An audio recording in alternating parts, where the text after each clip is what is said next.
All right, and we are live. This is COFOH Presents with Grieving. What a tough topic, really. And I'm here with my guest Theresa Mercado. How are you doing, Theresa? Good. Thank you so much for having me. Good. Yeah. Thanks. Thanks for coming on. Weeks ago, you and I were talking about like programming ideas and different topics for doing online programming. Since COFOH can't exist in the physical, it's got to exist right now in the digital, and to engage people online and kind of bring the community together as much as we can.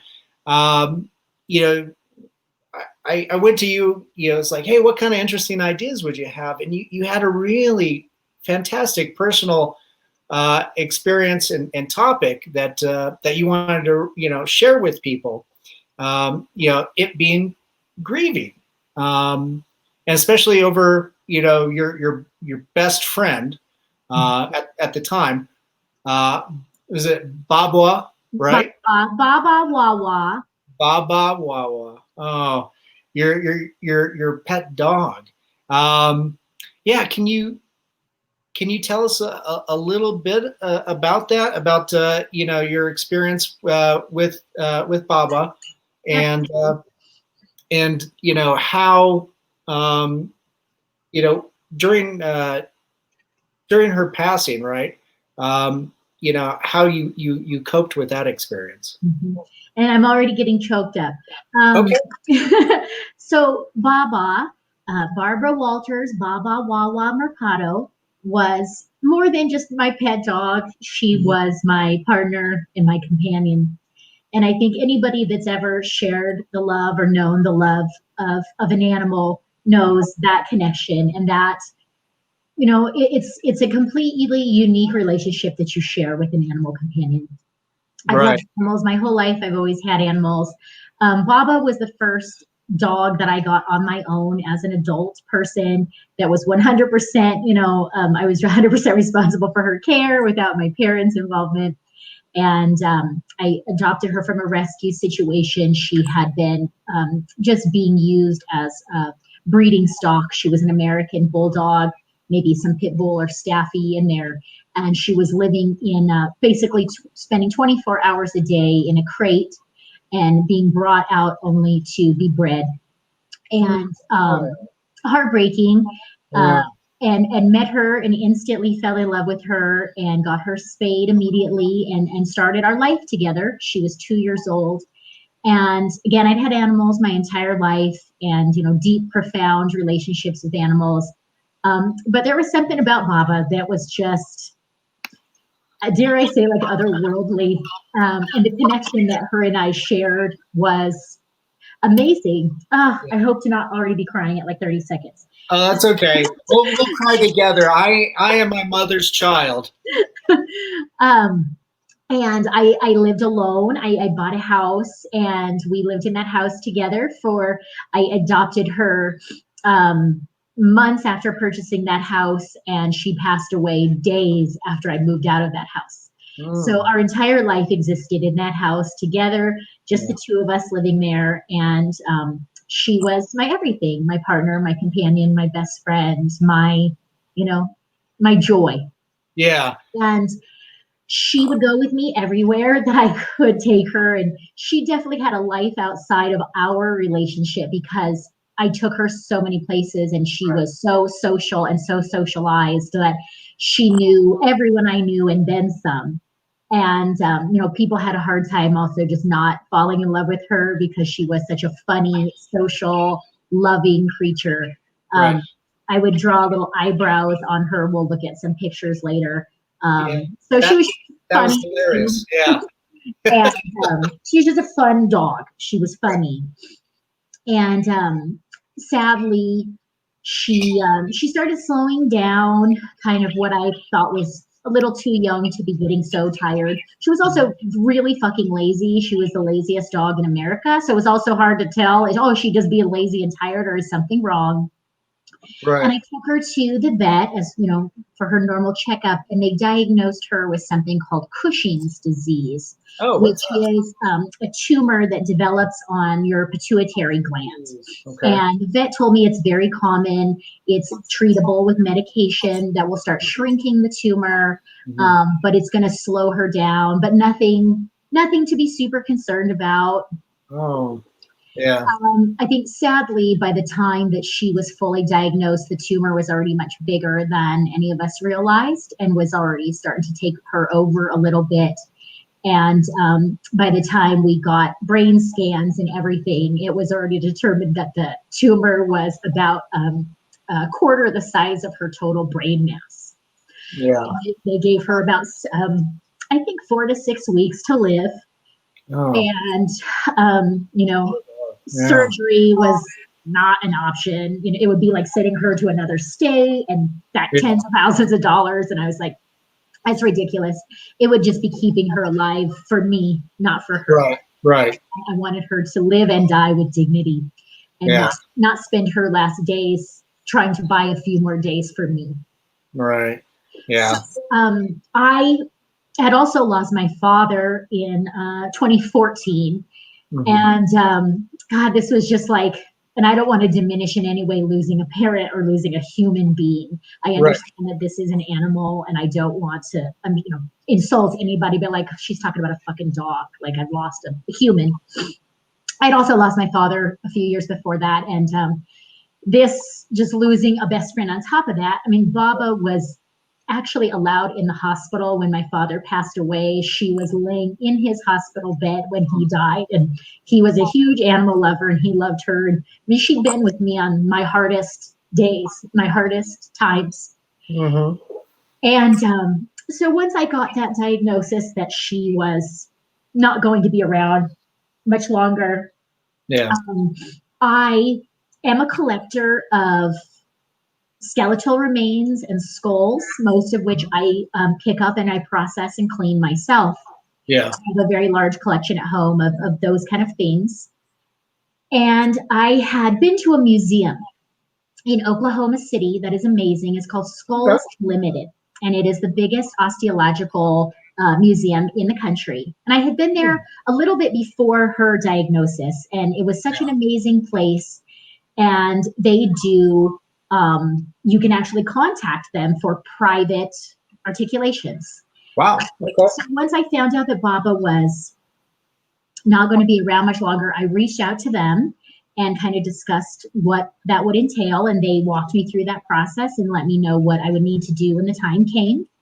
And, but there's a lot of things you can't control. If Babah's life was going downhill rapidly, I would have no qualms whatsoever about euthanizing her rather than her living in agony or suffering. So a lot of times if you have an animal euthanized, you don't get access to the body. I see. So it would have to be a situation also where she died naturally, which in all the animals I've ever had in my entire life, none of them have ever died naturally. They've all had to be put to sleep. So it's like, well, the odds are probably not good, but this is an option. And I talked about it with Babah, and she was on board to live forever. So on May 18th of 2017, Babah died in her sleep, probably of a grand mal seizure. As the tumor got so big, she passed away in her sleep. And in her dog bed. And my last words to her before I tucked her in that night were, "I love you." Oh. And she died at home, surrounded by those she loves. As we should all be so lucky. Right. And I'm sorry. Oh, that's okay. Well, hopefully she had dreams of you, doing up her eyebrows with marker. She looked fabulous up till the end. That I can guarantee you. And so that morning, I had to make that quick decision. So by some miracle, she died at home in her sleep. And she didn't have to be put down. So I immediately started the process of Babah's final journey, as we call it, which was to get her safely to Oklahoma City, Mhm. which entailed getting her body frozen. Oh, okay. Interesting. Would have to be hard frozen within a very small window of time before decomposition sets in. Yeah. So I have a very good friend who is a vet tech and Oh, maybe the biggest animal lover I know. And I reached out to her and she said, yep, get Babah over here. We're going to get her in the freezer at our okay. vet's office and she'll be hard frozen in about 2 to 3 days. And then you can come back and get her and then we'll Wow. get her shipped off.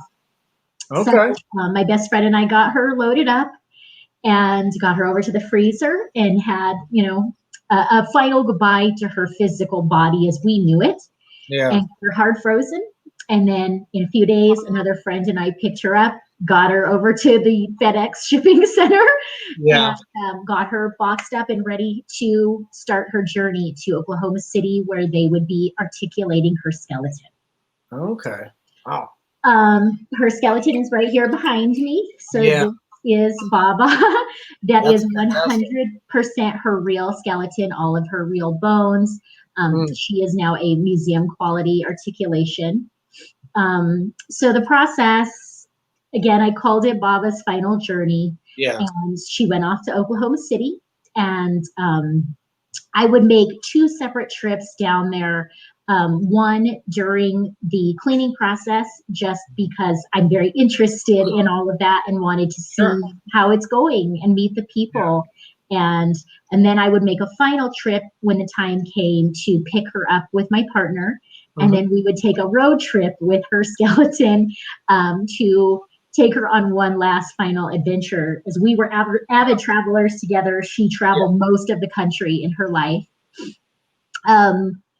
So it is a process that takes some time. So the process kind of starts once they receive the body. They will, defrost them. Mm-hmm. And this is a little graphic, trigger warning. I would think anybody watching this can kind of know what we're about to talk about. But Right. so the first step is defrosting the body, and then they do what is called flaying, which is basically removing as much meat and tissue from the body as possible. Okay.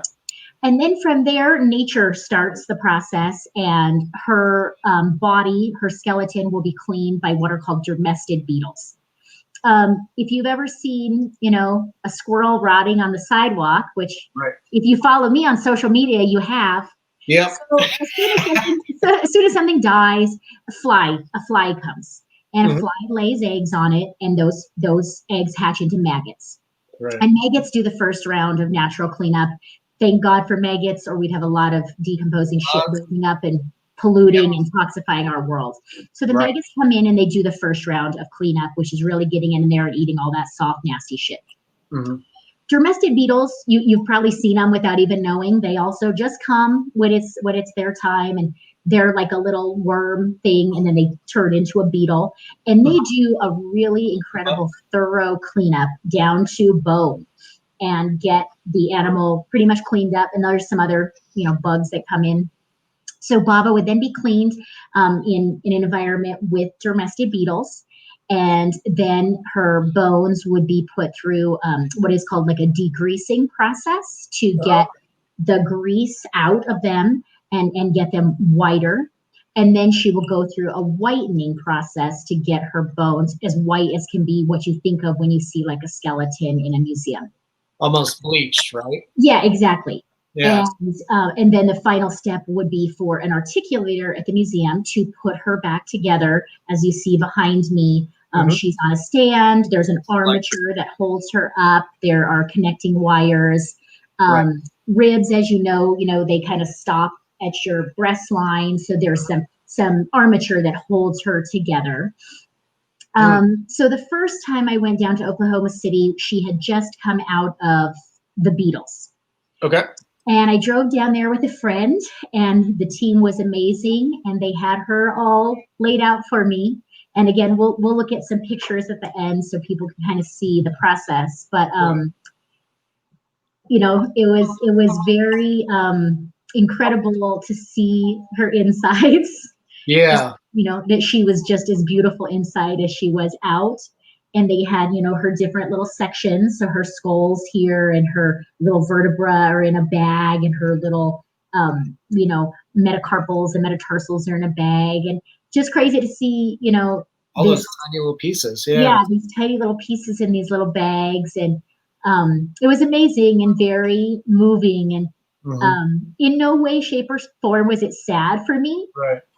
The only thing that made me sad is that she wasn't alive to see how badass she was. So meeting the team was also really cool. Like, I met the dude that actually took her physically apart, that cut her meat off her body. Okay. And I met the gentleman that was going to articulate her, and he walked through all the different bones in her body, showing me a lot of interesting things. I was really curious about with the brain tumor. If you have a tumor for a very long time, it does start affecting bone. Right. A lot of times, like cats will get like an abscess tooth that goes untreated, and that shit starts eating into your actual bone. Right. So Babah, because her more or less situation was so rapid, there was no any kind of mark on the bone. Oh, okay. Her slowing down that I had mentioned, and the doctors, it was just a brain tumor. It turns out that her actual physical deterioration and slowdown had actually nothing to do whatsoever with the brain tumor. But the gentleman, Clark, showed me she was suffering from devastating arthritis. And we could see actually in her ball joints that connected to her pelvis, to her hips, so arthritis, which we'll all unfortunately get if we live old enough, it starts eating your bone. And you have hollow pockets, and things they don't spin and they don't fit together the way they should anymore. Right. And her arthritis was so crazy. I mean, she had whole pockets of bone loss, and that's why she was in such physical pain. Yeah. And that broke my heart to see that it was misdiagnosed by the vet, which I don't blame them. I mean, she had a brain tumor. We thought that was everything that was going on. Yeah. I also wasn't able to recognize her inability to jump or run anymore. But she was probably in extreme physical pain from this arthritis. And myself, the doctor, we would have never, ever known this if we didn't see her skeleton after death. Yeah.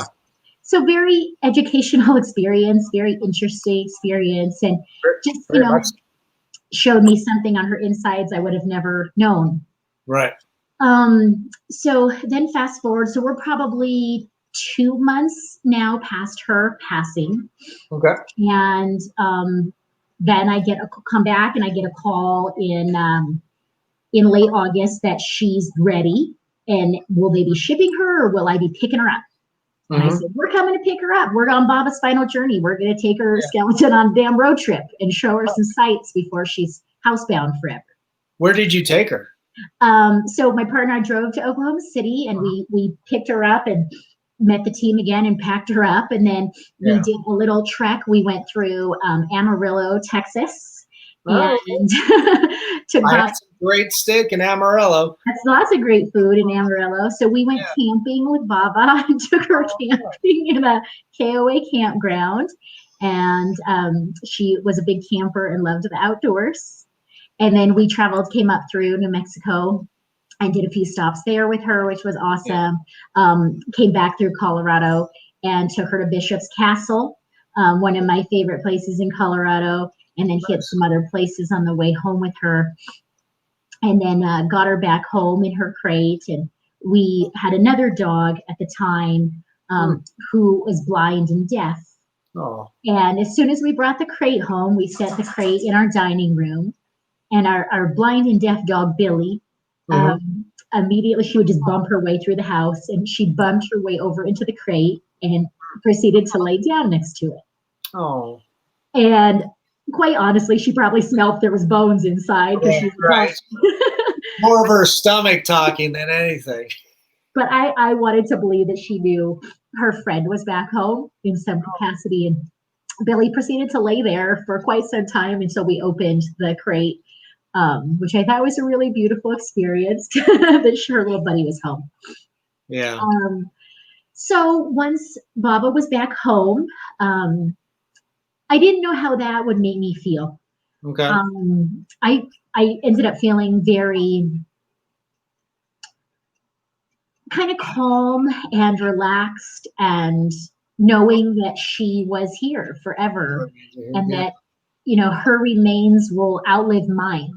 When Yeah. I die and rot away, Babah will still be here. Her physical body, as it is now, will still be here. And I think that's so cool. Yeah. So we threw a party, Babah's homecoming party, for friends and people that were a part of Babah's life to come if they wanted to see that. I know it's not for everybody, but for Yeah. those that wanted to see her new form, we had a little coming out party, and folks could come and see her. And I think everybody that was invited came, so it wasn't, you know, too intense.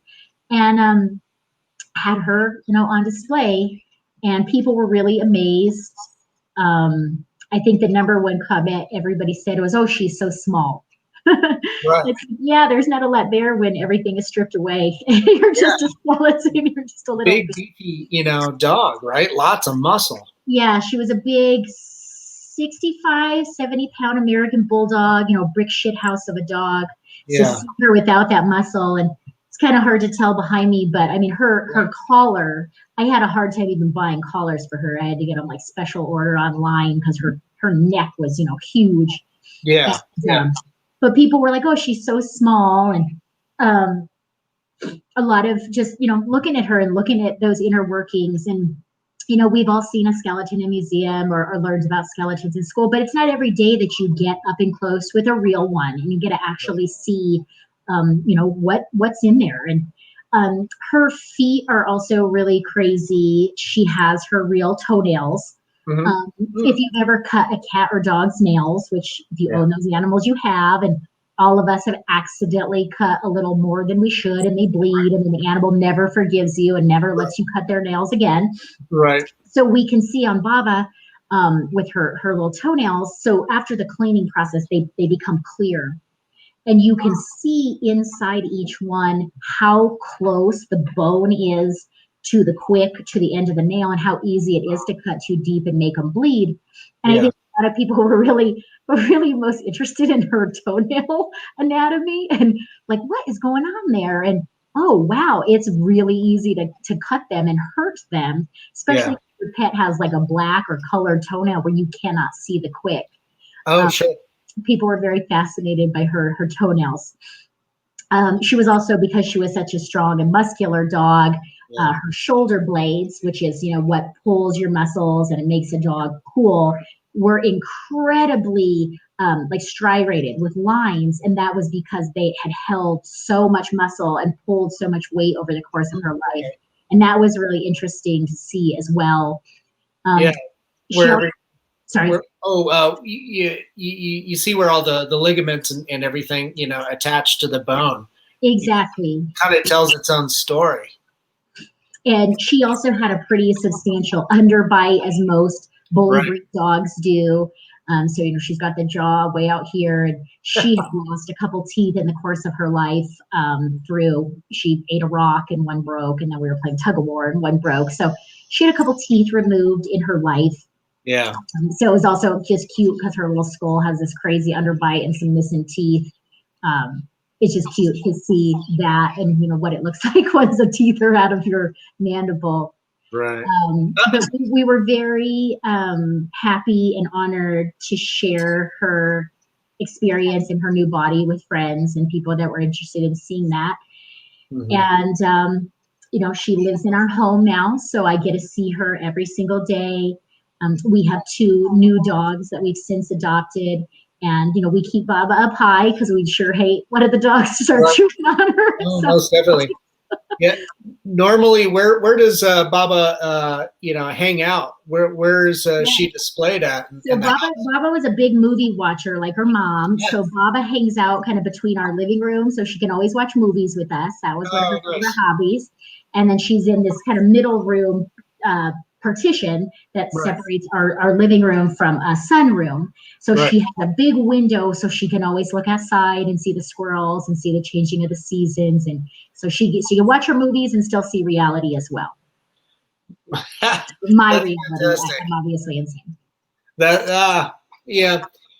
I think that's, a fantastic and unique way to, bring about some sense of peace after, losing a loved one like that. If it was a human, some people would have them cremated and still keep the remains, in the same room.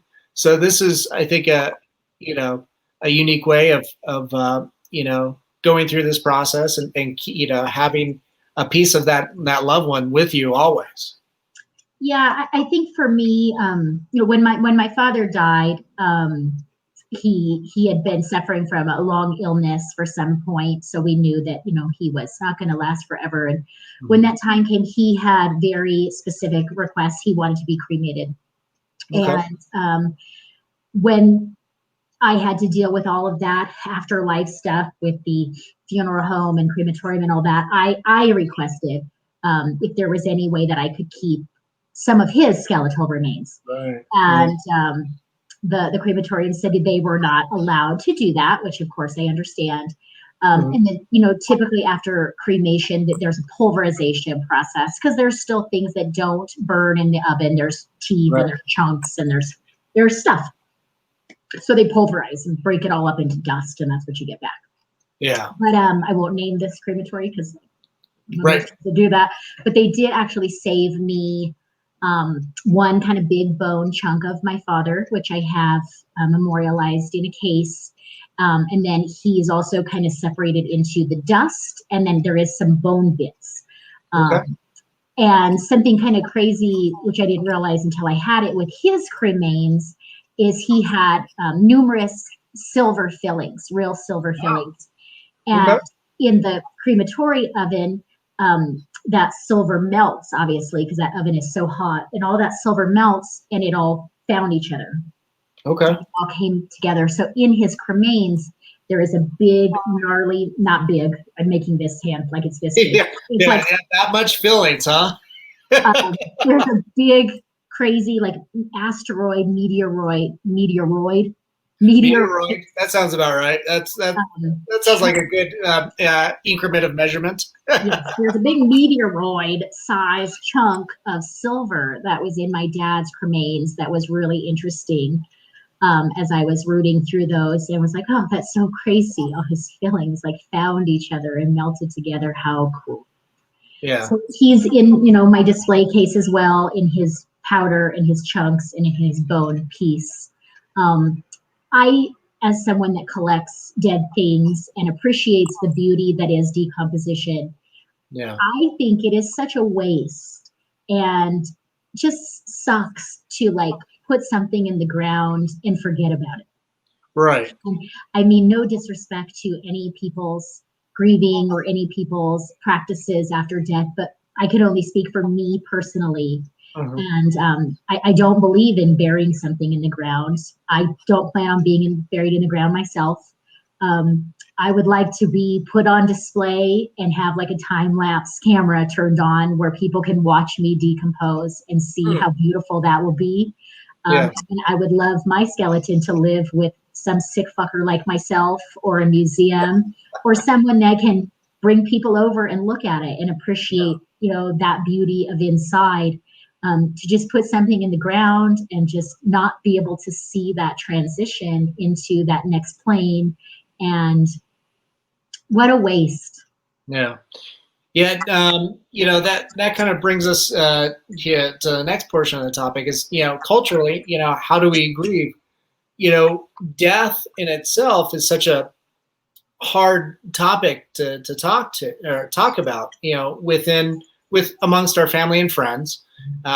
It's a natural part of life, and we tend to deal with it, I think, in some kind of begrudging manner, and we have to confront it, like, when it happens. There are people out there that do sit there and they plan and they walk their family through. These are my final wishes. This is how I want to go out and everything, which is great. Yeah, and but at the same time, sometimes we're just not. It's such a uncomfortable topic. So I think, like, listening to your story and how you worked with Babah's passing, and working with her remains, and everything is, in a way, I think, therapeutic. Hopefully it'll encourage people to start talking about this more, you know, uh, and just kind of coping with these ideas that, we're all going to die someday. Hopefully. What's that? Hopefully. Oh, wow. Yeah. Yeah, true. Otherwise we're all going to be really lazy vampires. Yeah. Oh gosh. Who would want to live forever? No, I've seen The Hunger. No, it doesn't end well for, some people. Exactly. It just keeps going and you're stuck in a coffin. Yeah. And going back to what you're saying also, specifically with American culture that we live in, we as an American culture are very, it is very uncomfortable for many people to talk about death. It's very uncomfortable for many people to discuss their final wishes or their final plans with their families or loved ones, which does leave those people in a very shitty situation when someone passes and they don't know what to do, and they want to respect someone's wishes but maybe don't know what those are. And I think, it is imperative to have those really difficult conversations with your family and your loved ones about, what happens when I'm not going to be here anymore. And right. I think a lot of that stems from, well, people have obviously a fear of death. They don't want to imagine that they won't be here. But also, our culture here in the U.S. is that of, again, we hide death away. We bury people in the ground. We cremate them, never to be seen again. And most other cultures, European cultures, Asian cultures, most other cultures, death is not that way. Bodies are on display. Skeletal remains are on display. In Paris, you can go to the catacombs and pay 13 euros and look at 3 million skeletons underground. That, it's art, it's respectful, it is a celebration of life and death.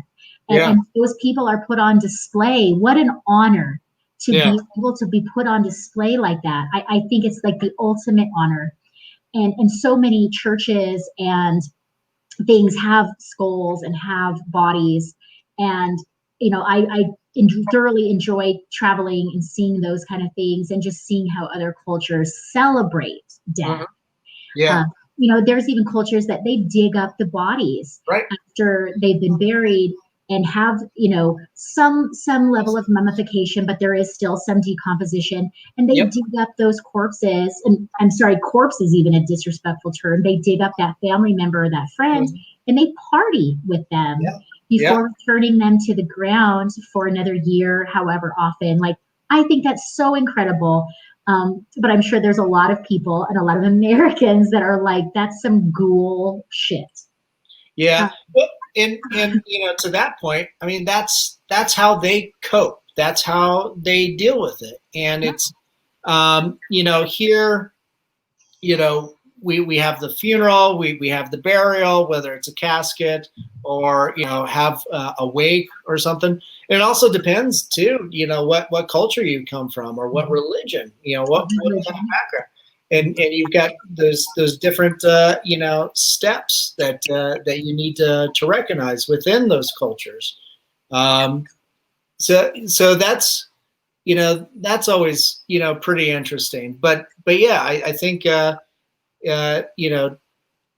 what you were speaking about, it's like, I don't think there's necessarily a wrong way to grieve, but I think like what we were talking about earlier with Americans in particular, it's a tough conversation, and we need to bridge that gap and start that process early too. Yeah, I agree. I don't think there's a wrong way to grieve, but I think grieving it's a part of life. And if you have never had to grieve, I'm so happy for you, but it's also only a matter of time. And it's a very natural process. Like, the longer we live, you will lose people you love. That is a guarantee. and grieving is a very natural process and in a healthy process. And I think the only wrong thing is not allowing yourself to grieve and to process those emotions. And Yeah. of course, there's no wrong way to do that. We all experience loss in different ways. And again, with Babah, with an animal companion, to me, again, she gave me an incredible gift, which was 7 years of a partner and a companion. Yeah. And I'm so grateful for that gift and that friendship that we shared. And she continued giving me a gift even after life, which was giving me, her physical remain. What a beautiful gift. Like, what an amazing thing for her to continue sharing with me. Yeah. I know, I think you and I talked about this when we started talking about, putting together this program, and did taxidermy ever come up, or was it a consideration? I honestly, I can't recall, why you didn't go that route. So I do collect a little bit of taxidermy as well. It's definitely not my favorite thing that I collect, but there is quite a few taxidermy pieces in our home. I do feel very strongly about. I don't see the point of taking something dead and trying to make it look alive. Right. What interests me is living animals. I love them. Yeah. Dead animals. I love them also. I'm not interested in trying to take something that is no longer alive and trying to make it look alive. Yes. So I had never considered taxiderming Babah. I know a lot of people do taxidermy pets, and to each their own. And for me, that was not something that I considered. I would not want to get up every morning and see a taxidermied version of Babah. That would be the opposite emotions that I get with her skeleton. Is no matter how good a taxidermist is, no matter how realistic they could have made her look, they didn't know her in life, and it wouldn't look like her. It wouldn't be her. It wouldn't have her expressions and emotions. And honestly, it would probably make me really depressed and sad to see that version of her every day. Whereas this version of her, it fills me with joy and curiosity and fascination day in and day out. Yeah, since it was created for a museum, it's very museum, appropriate display too. Yeah, absolutely. And I get what you're saying too about the taxidermy. It might come off as dispassionate. I have very limited experience with any type of taxidermy. To me, it's just it looks fake. It is fake. You're trying to take something dead and make it look alive. There's nothing more fake. Right. I when it comes to taxidermy, I like the stuff that they tried. It's clearly really fake to the point where it's caricature, and that part I find entertaining. But yeah. Do you want to share with us some of the photos that you have with the process? Just so kind of, since we're doing this, so people can't see the different steps. So give me 1 minute. I'm just going to share some screen, and we'll go through just some quick here. Give me just one moment. Certainly. All right. So here's just a picture. Can you see that? Let me add it to the stream. It's there's a picture of Babah in life. And this just kind of shows her very large physical body. She's about the same size as me. She was amazing. We were connected at the hip. There it is. What a good picture. She was amazing. She was beautiful. All of that stuff. She is a big dog. She's like 2/3 your size. Yeah, she was a very big dog. Here's a picture of her sunbathing. You can see her eyebrows in all their glory. She would fall asleep sitting upright. She was, again, the laziest dog in America. You just look over and she was just upright, snoring, sound asleep. She loves sleeping and sunbathing. Nice. And there's just a picture of her chilling, being beautiful with her little eyebrows in the sunbeam. Oh, okay. It almost looks like the eyebrows got washed off. Yeah, it's a lot of maintenance keeping the eyebrows on her. Yeah, yeah. Gotta Um, wipe that off. this Oh was wow. this photo was taken by a photographer, Haley Cartifix. I hope I'm pronouncing that correctly. So when I very first adopted Babah, Yeah. this photographer Haley, she took pictures of Babah and I together when we first got together. And then when the news came out that Babah would be passing soon, she was so amazing. She reached out to me and offered to take some end of life photos of Babah. Oh. So this exact photo was taken when I first got her, and then this was her at the end of life. And she looks really heavy. Mm-hmm. She was experiencing some blow and some different stuff going on with her body. Okay. But it was cool to just that this photographer was so sweet and so she'd met her at the beginning of her life and then wanted to capture the end of her life, and I really appreciated that. So that was kind of one of Babah's last photos, and that was just a few days before she passed away. Same photographer, Haley, beautiful Babah. This is Babah's last hot dog. Babah loved hot Making dogs. some lunch. Babah was going to Home Depot because we'd always get hot dogs. So this was also just a few days before she passed away, and she couldn't really walk long distances anymore. So Okay. we put her in the shopping cart and we'd go to Home Depot and we'd get her hot dog and we'd both Oh. share our hot dogs. That was something that she enjoyed up until the end. And she's pretty frail there, but she could still enjoy the little things like a good hot dog. Oh yeah. Nice. So the little much, but this was Babah on the morning that she had passed away. Oh. And her little lifeless paws. She's Yeah. got like a little mark here because they had been drawing blood for so long, and she was on prednisone, which is like a pretty hardcore steroid, trying to shrink that tumor, and your hair stops growing. Her hair never grew back. And then here is Babah post life. So this is at Skulls Unlimited, and you can see all of her bits and bobs and all of her glory. And obviously her skull.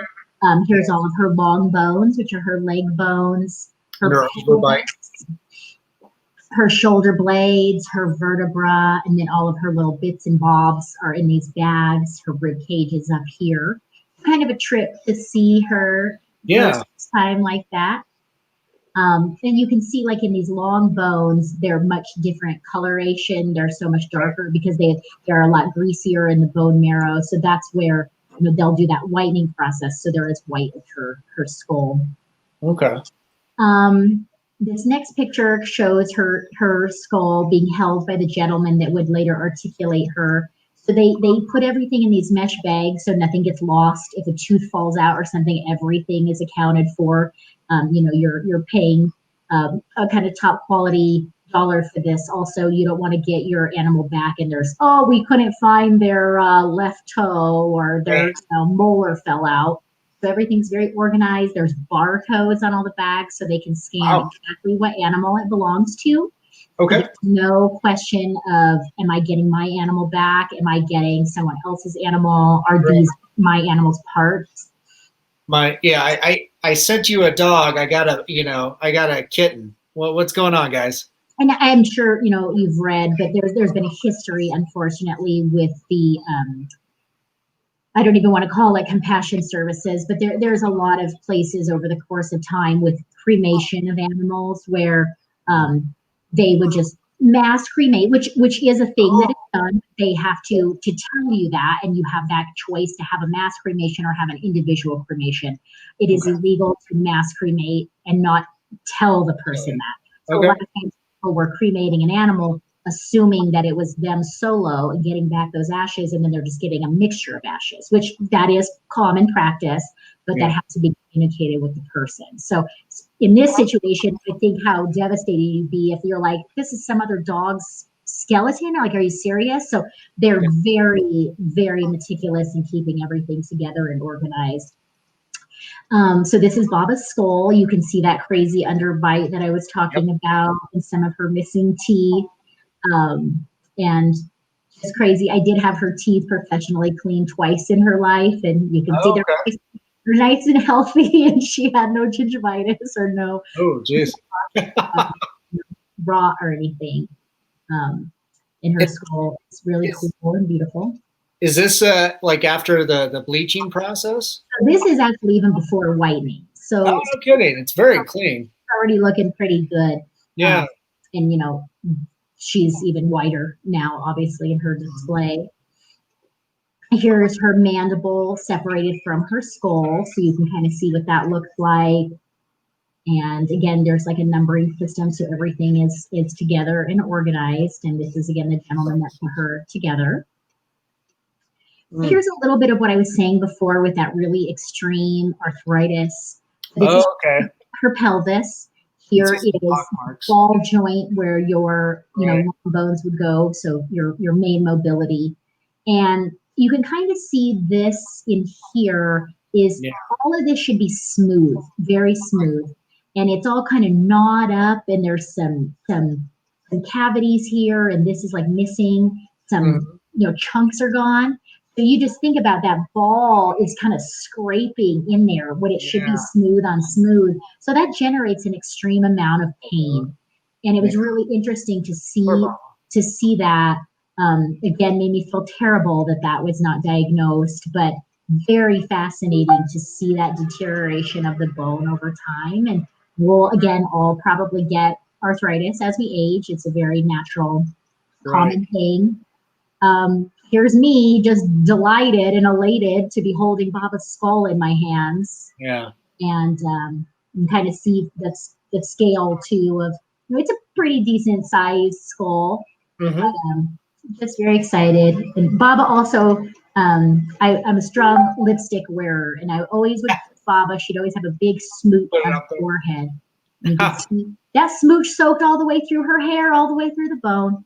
That's how strong my love was. And so as part of her articulation, they also took these amazing photographs. Yeah, those are absolutely fantastic. So these are cool professional photos that I couldn't take myself. And these are really cool to see all of her, since you guys can't see her in full detail behind me, but just what an amazing job. And all the there's some little wires, and how much work goes into putting somebody back together is pretty crazy. It's quite the armature too, because it's all got to be structurally sound in order to get that. Absolutely. So they drill very, very tiny holes in a lot of the bones and connect it with very thin wire. There's also an armature structure that is like 2 metal posts that support her. And again, we drove her back from Oklahoma City, and I was not breathing for most of it, just like, don't hit that bump. Right. And she got back in one piece. I mean, they're professionals. This is what they do. Here you can kind of see the stand and a little bit of that metal armature that holds up her throat and holds up the back of her spine. Wow. But she is solid. Yeah. Pretty damn solid. I wouldn't be, throwing a football at her, but she is solid. Here's a great one. Here you can kind of see those toenails that I was talking about. So they're yellow and they look like they're plastic. They are not. That is her real toenail material. It's just clear once everything's been sucked out of it. And then you can kind of see how close that bone is to the end. So you got a very little area before you clip too close and hurt them. But very crazy to see the toenails and what is inside of those. Is very cool. She also, her tail was cropped, unfortunately, not ever by me, but before I got her, some fucker had cut off her tail and cropped it way too short. So when she had a butt, her butt went out all the way here. And so her little tail, her little nub is just this tiny little thing, but kind of crazy to see what cropping also looks like. You're cutting a dog's tail off. You're removing their vertebrae. It's definitely, in my opinion, mutilation and extremely painful for an animal. Yeah. Oof. So this is obviously me and my partner, Brian, who's amazing and goes along with all of my craziness. And this is some of the team from Skulls Unlimited, and there's Babah, and they're packing her up and wrapping her up for us so we could hit the road with her. And they were so cool. I really connected with them, and we stayed in touch as pen pals, and I send them a Christmas card every year. And they're just a really amazing team of people who love what they do. and have respect for animals and have respect for this preservation process. Yeah. And if you're ever in Oklahoma City when the world returns, I highly recommend going and visiting them. Is that something? Is this a service that they regularly, have available for people, with pets that have just passed away? Their bread and butter is they operate 2 museums, one in Orlando, Florida, and one in Oklahoma City. Okay. That are skeletal osteological museums. They do offer private services like this. You just have to reach out, but they will put together a cat, a gerbil, a dog, whatever you want and can pay for. They are happy to put it back together. Okay. And they do that quite frequently. And he had some really interesting stories about, he's put together whales, he's put together giraffes, he's put together a shrew. Wow, that's really tiny. They will put together whatever you provide. Okay, interesting. And here's the crate she was in, so pretty heavy duty crate. He's filling it with a little biodegradable peanuts. Nice. For us to get ready to hit the road. And then there is Babah loaded up into the minivan to start her drive back to Denver from Oklahoma. And then here is her once she got back. And here's our dog Billy, our little blind deaf Billy, who couldn't curl up next to the crate with Babah, which was really interesting. And at the same time that we as humans are grieving, our lost, friends and loved ones, animals do the same thing. They have their processes too. Absolutely. And unlike a human where you can explain something to a person or they understand the process, you can't sit down and explain that to another animal of why that other animal's not in the house anymore. And Billy was in our house, of course, when Babah passed away, and she was sniffed her body and sniffed where she had passed away. And I don't know how animals kind of process that or they communicate that, but I definitely know that animals also mourn and definitely grieve and miss their companions. There's no doubt in my mind. Right. You'll see that too, like in the wild, like crows and blackbirds and ravens, get together. And yes, you can hear them caw and kind of circle around their fallen compatriot. Elephants also are very known for actually having funeral services for lost ones, and absolutely, I mean, animals are amazing, and how could they not grieve? How could they not miss those they had lives with? Right. Here's little Babah. We're unpacking her, getting her out of the crate, got all the peanuts out, and there she is, like a little Amazon package delivered at your door. With way better care. Yeah, way better care. There she is, kind of all unwrapped, getting ready for her forever home. And then a very good friend of mine, Amy Brady, who is an artist and printmaker, who was very close friends with Babah. She was so sweet. She volunteered to make a limited edition prints of Babah's skeleton for everybody that attended Babah's coming home party. So she did these beautiful prints, each one by hand, and everybody got to take one home with them to commemorate Babah's final day. And then all of these bones on the table were bones that Babah and I had found together while hiking or camping or traveling. Everybody also got a little memento to take home that Babah had found herself while she was out in the world. So a little keepsake. And then you guys went on a lot of adventures together. Yeah, I mean, as you do a best friend or a partner, you have a life together, and we definitely had that.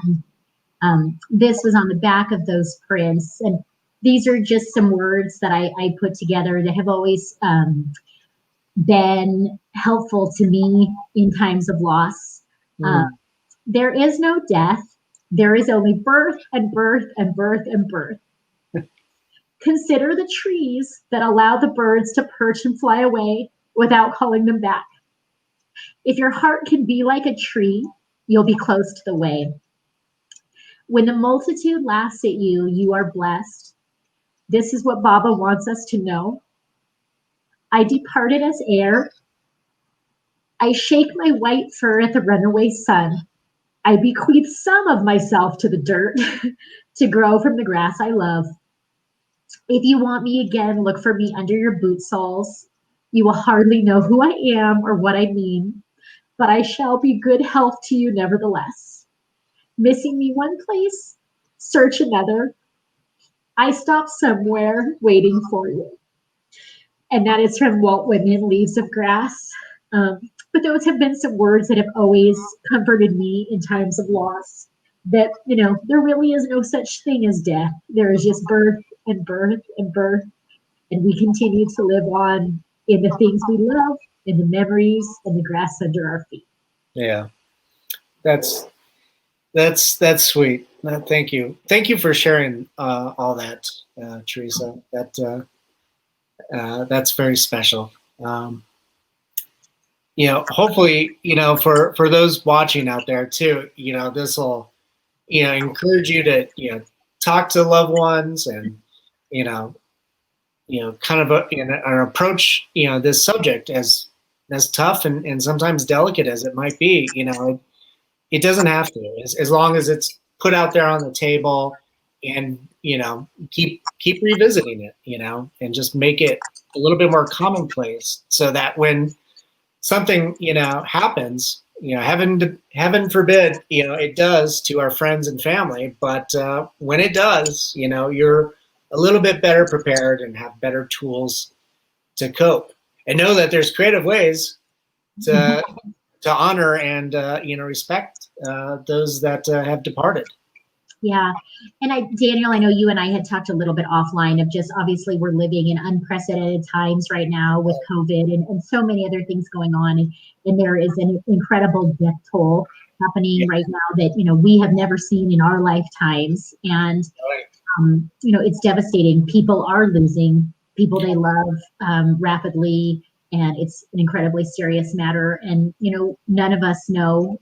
I could get hit by a bus tomorrow morning crossing the street. You just never know. Our lives are finite. And I do think it is a really important thing to have those conversations, as painful as they can be, with your loved ones. And, none of us are going to last forever. And, that is a gift to a loved one or family member, of taking that stress, some of that stress off of them when you're gone, of what did they do. It's a horrible time losing a loved one, especially if you have to do all that practical stuff. You're grieving, you're mourning, but you also have to set up arrangements and do those practical things. And if you have some guidance from that loved one to fulfill their wishes, that's an amazing gift also to give somebody before you go, instead of just leaving them in the darkness to figure all of that out, and perhaps risk them not doing things the way you would have liked them to be done. Right. No, yeah, most definitely. It is, it's crucial. Wow. Theresa, thank you so much for coming on and doing this. I know it's very personal, and but I think you're a brave soul, and if Brian's off camera, thanks Brian for helping set this up, and supporting Theresa and Babah. Thank you, Daniel, for having me, and thank you for letting me share that story with people. And also just want to throw it out there, if and when anyone is ever interested in doing something like this to memorialize a pet, I am more than happy to discuss the process in more thorough detail, or give contacts.